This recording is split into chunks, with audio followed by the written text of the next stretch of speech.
Hey there, welcome back to Great Quarter, guys, live from the 3PL Summit here in Chattanooga, Tennessee, the heart of Freight Alley. I'm your host, Andrew Cox, Senior Retail Analyst here at FreightWaves. I've got Seth home with me as well. We don't have a full show today. We've got a fantastic interview that we're going to have coming up here in a moment with Bruce Chan.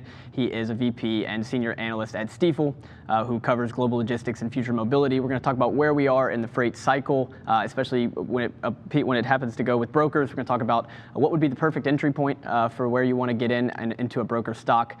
Before we get into that, I do have an apology to make. So last week on our episode, Seth and I were debating what we thought about where consumer spending was going to go, whether there was going to be a reversion back to services. And I and Seth have been on the side that we will have this reversion back to services at some point, but it seems to be not happening as fast as I had anticipated. And I had said that we shouldn't have doubted Ravi Shankar with his call on that consumer spending and good spending can stay strong through the year end, but it was not Ravi, it was actually Amit Mehrotra. So Amit's a fan of the show, and he reached out to me and said it was actually he that made that call, and it is his call, and I apologize for that. So yeah, I didn't catch that, but so yeah, I did want to make that correction to Amit. All right, let's get Bruce in here. I know he's on the line waiting for us from sunny Miami.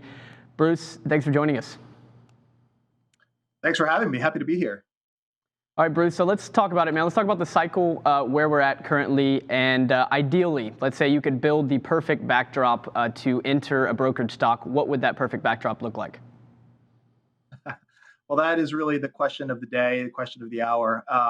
And I suppose we're, in terms of the freight backdrop, at least, kind of taking valuation out of the picture, we're pretty close to being there. I mean, this is an environment where we're seeing really record capacity tightness, a record need for the fundamental value proposition that brokers offer, which is to connect shippers who are in desperate and dire need of capacity with a very fragmented market of capacity providers out there. So this is it.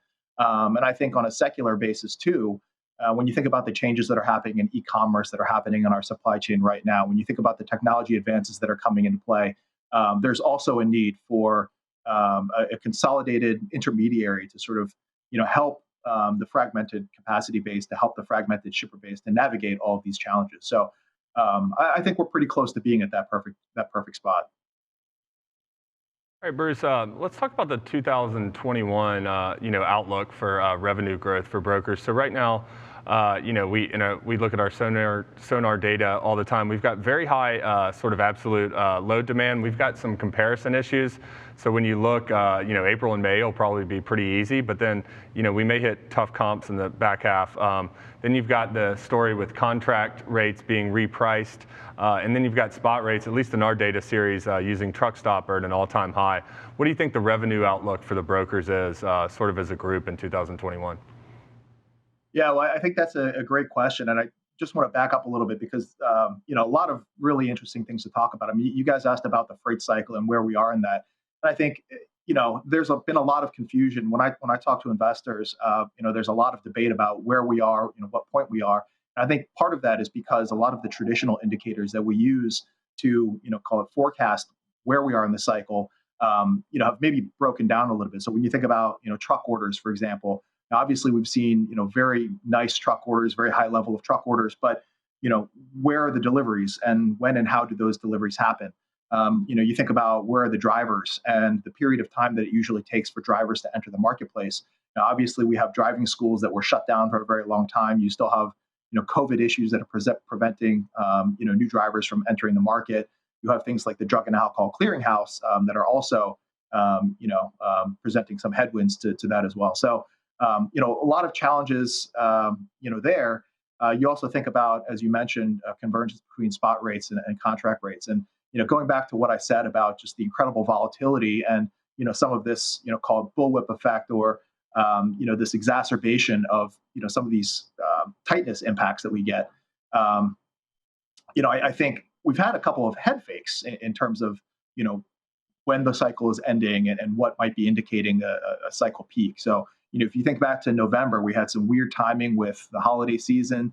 We had a little bit of convergence between, spot and contract. And, I had a bunch of calls with investors saying, well, this is it. This is the end of the cycle. We're going to sell out of the truckload stocks.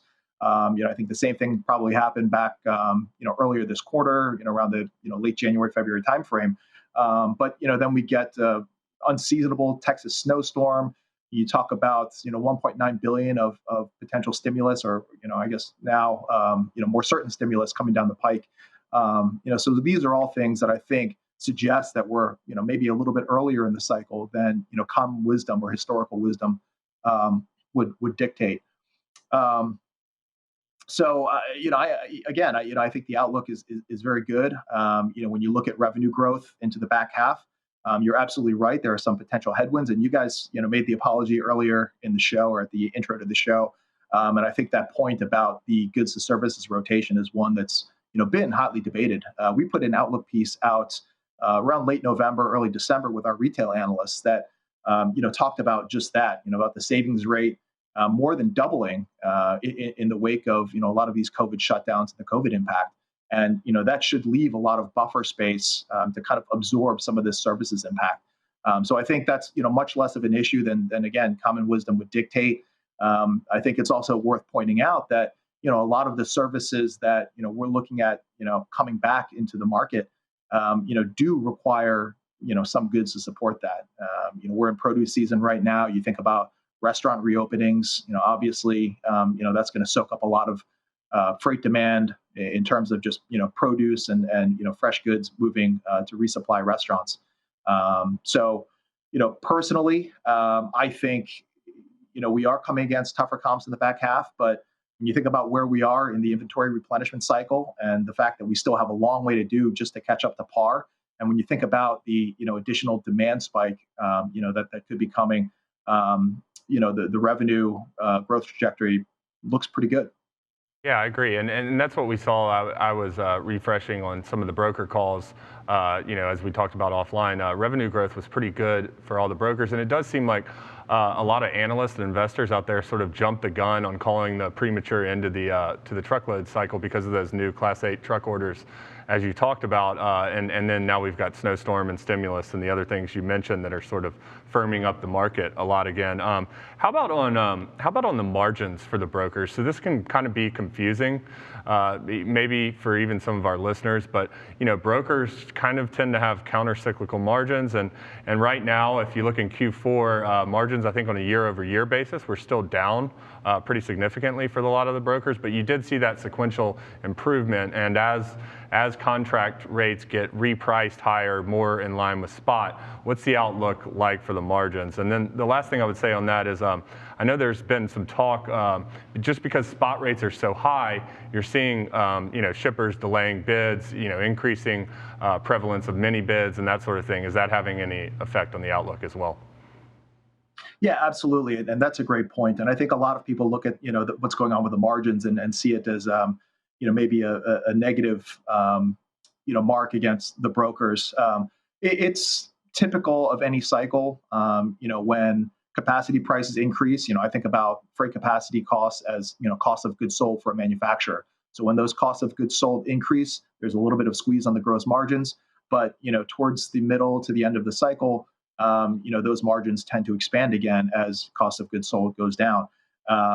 Again, I go back to the volatility that we've seen through this cycle and how quickly, those costs of goods sold have moved. I mean, if you think about what the carriers were saying about the brokers back in, 2Q of last year, accusing the brokers of, basically predatory pricing and, running their business into the ground. I bet you didn't hear too many of those carriers complaining, into 3Q and 4Q. So, spot pricing has really whipped around, and that's made it difficult, I think, for brokers to really keep pace and manage stability in those margins.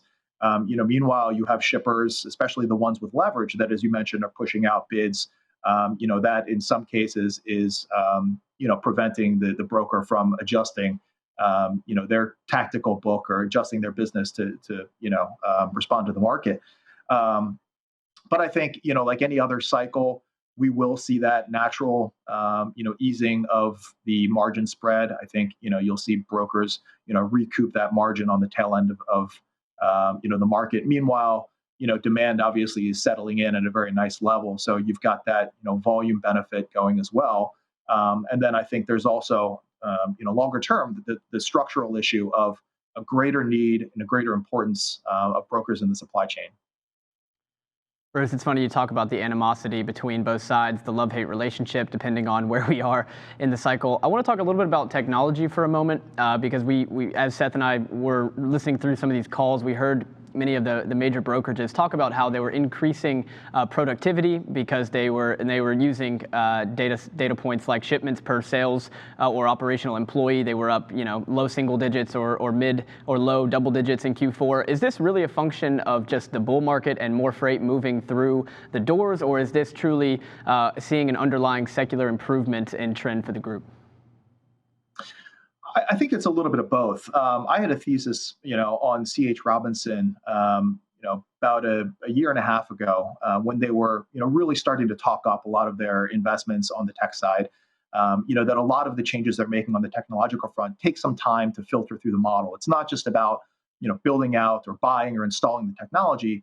There's a learning curve in terms of building up the processes, training staff, and actually, deploying that through your network.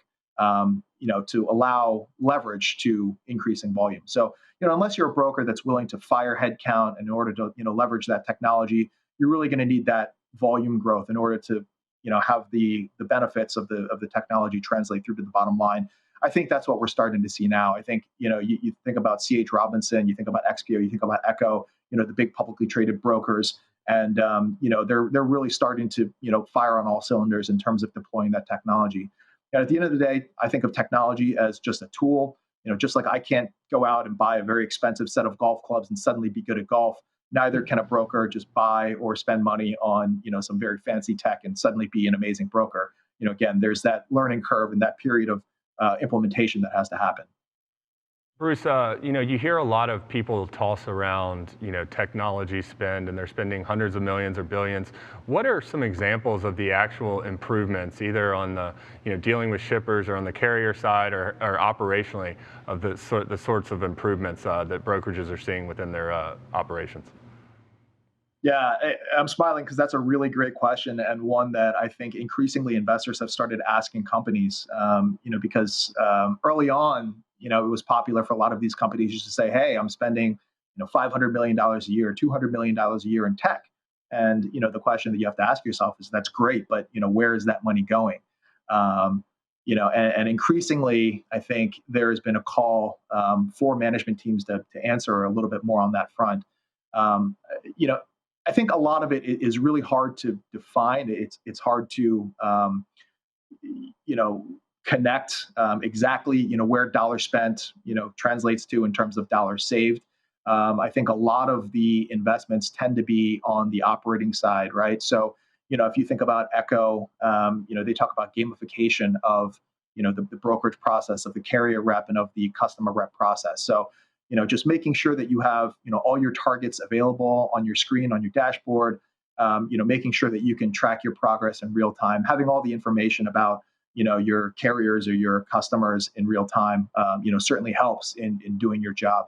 When you think about the process of connecting the carrier through to the shipper, as much of the request from the shipper as you can automate, as much of the, request from the carrier as you can automate is great. So, thinking about a company like Parade and taking, natural language interpretation and automation from emails and, putting that in a format that's more easily digestible by, the carrier rep and by the shipper rep, I think is very important.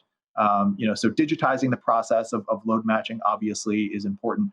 But there are really many, many things that, these companies can do that goes beyond, user interface, that goes beyond just a digital load board. Bruce, I heard Max Fuller the other day speak about how he thought we were on a cusp of concentration and consolidation in the carrier space, especially when it comes to autonomous trucking coming into the market, being something that owner-operators might not be able to purchase, and he sees carriers getting smaller. My question is, does autonomy lead to market share concentration for carriers, therefore kind of creating headwinds for brokerages? As you said earlier in your first response, that this market, the volatility has proven that brokers they place a very important role in getting to this very fragmented market. If that market is no longer as fragmented, what's the impact to brokers? Yeah, so absolutely. But I think there's a lot of nuance here that we have to flesh out. If we think about the truckload market, today, the limiting factor, the limiting resource ultimately is the driver. So, the market is going to be as fragmented as the driver pool is fragmented. as you start to think about autonomous trucking, the constraint becomes less about the individual driver and more about capital, which will enable companies theoretically to pool resources to buy massive fleets, not really have to worry about the driver as a constraint to growing or shrinking the pool. That said, I think we're a very, very long way away from automated over-the-road truckload. Certainly, automation is coming very fast to this industry. I think we're going to see it first, in local delivery operations. We're going to see it first in, fleet operations. But when you think about a regular route truckload, the core of the trucking market, you have to surmount not just the technology piece of it, which is probably going to come faster than the regulatory piece of it, which I think is still quite a long way away. So, this is probably on the scale of, a decade to 2 decades away in terms of a problem that we really have to worry about. I know you said it seems like you think it's a pretty far off thing in the future, but and I know another one of your colleagues probably covers the rails at Stifel, but what do you think are the long-term implications of autonomous trucks for truckload in general? Do you think truckload is a market share gainer from the rails in particular, particularly now that you have all these electric trucks and hydrogen trucks coming on the road, removing some of that environmental friction to trucks, as well as you've now got trucks under autonomy that can travel from say LA to New York in 36 hours or whatever it is with no hours of service. What do you think are the long-term implications for various modes market shares from autonomy? Yeah, it's a great question. Net, it's probably a long-term threat.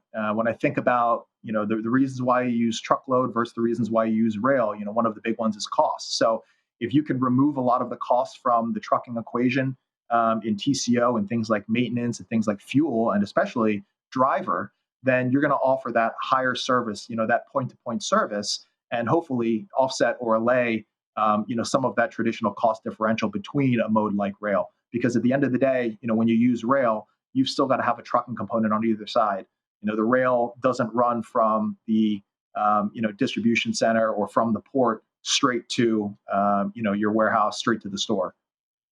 Hey, Bruce, we've got about 90 seconds here, so I want to get one last question for you. Seth and I were talking about how it seems to be the best pocket of growth in brokerage right now is in either the DFM, the digital freight matching space, or in some of that mid-sized private players. There's some doing some very cool things like Arrive, but it seems like the sweet spot there is between the $100 million to the $1 to $2 billion range. Is that the best spot to be in?